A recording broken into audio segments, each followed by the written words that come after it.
Friends, welcome to Suresh channel. இன்றைக்கி நம்ம வீடியோவில் என்ன பார்க்க போகிறோன்னா, ஒரு மரவள்ளிக்கிழங்கு வச்சு ஒரு கார போண்டா வீடியோ தான் பார்க்க போகிறோம்.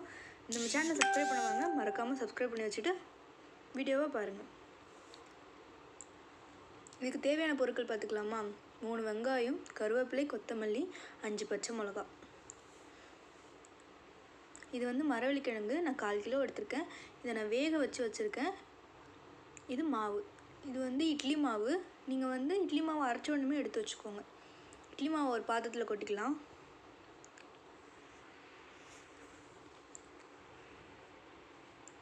இட்லி மாவோட நம்ம வெட்டி வச்ச கருவேப்பிலை, கொத்தமல்லி, பச்சை மிளகாய், வெங்காயம்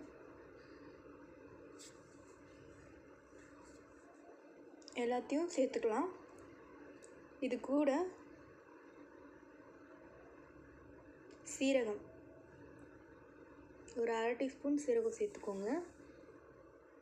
நம்ம வேக வச்சுருக்க மரவள்ளிக்கிழங்கு நல்லா மசிச்சுக்கலாம்.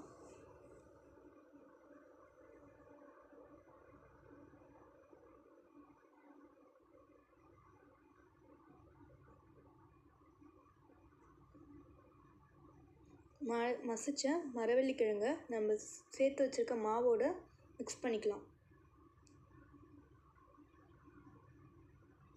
தேவையான அளவுக்கு உப்பு சேர்த்துக்கோங்க. இதை நல்லா பிசைஞ்சுக்கோங்க. மரவள்ளிக்கிழங்கு மாவோடு நல்லா மிக்ஸ் ஆகணும். அந்தளவுக்கு நல்லா டைட்டாக பிசைஞ்சு வச்சுக்கோங்க. ஏன்னா நீங்கள் டைட்டாக பிசைய இது தானாகவே லூஸ் ஆகிடும்.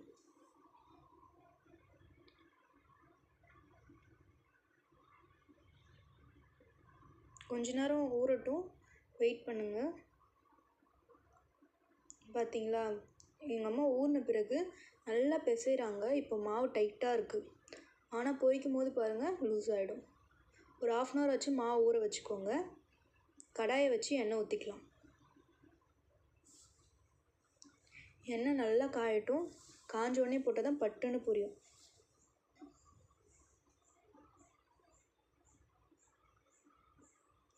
எண்ணெய் காஞ்சிச்சான்னு தண்ணி தெளித்து பார்த்துக்கலாமா? உங்களுக்கு பார்த்தாலே தெரியும், பட்டு பட்டு பட்டுன்னு பொரியுது. இப்போ நம்ம சேர்த்துக்கலாம்.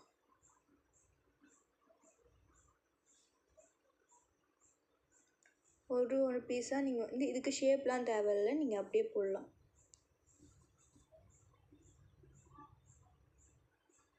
ரொம்ப பெருசு பெருசாக போடாதீங்க, மாவு வேகத்துக்கு லேட் ஆகும். நீங்கள் குட்டி குட்டி உருண்டையாகவே போட்டுக்கோங்க.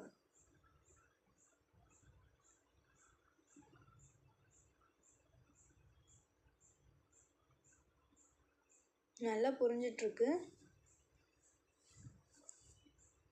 இப்போ இன்னொரு பக்கம் கிளறி விட்டுப்போம்.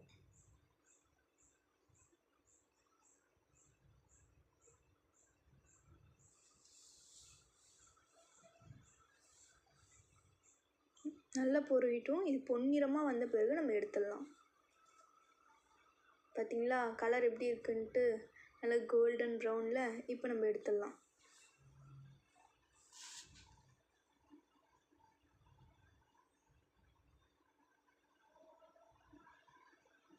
மீதி இருக்க மாவையும் நம்ம பொரித்து எடுத்துக்கலாம்.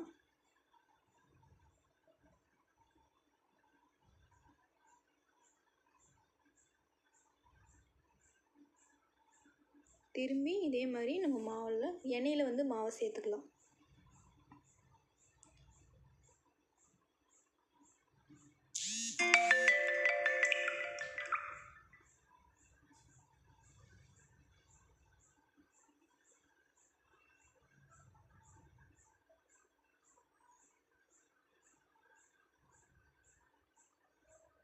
எல்லாத்தையுமே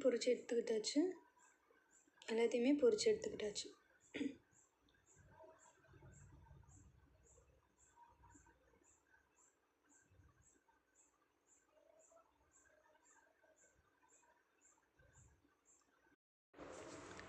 இப்போ வாங்க டேஸ்டிங்க்கு போகலாம். எல்லா போண்டாவையுமே நம்ம பொரித்து எடுத்தாச்சு. பார்த்திங்கன்னா தெரியும், நிறைய போண்டா இருக்குது. இதை டேஸ்ட் பண்ணி பார்க்கலாமா? இந்த ரெட் சட்னியோட ரெசிபியை வந்து நான் உங்களுக்கு நெக்ஸ்ட் வீடியோவில் சொல்கிறேன். இப்போ வாங்க டெஸ்டிங்குள்ளே போகலாம். தம்பி டேஸ்ட் பண்ணிகிட்ருக்கேன், எப்படி இருக்குன்னு பார்ப்போமா?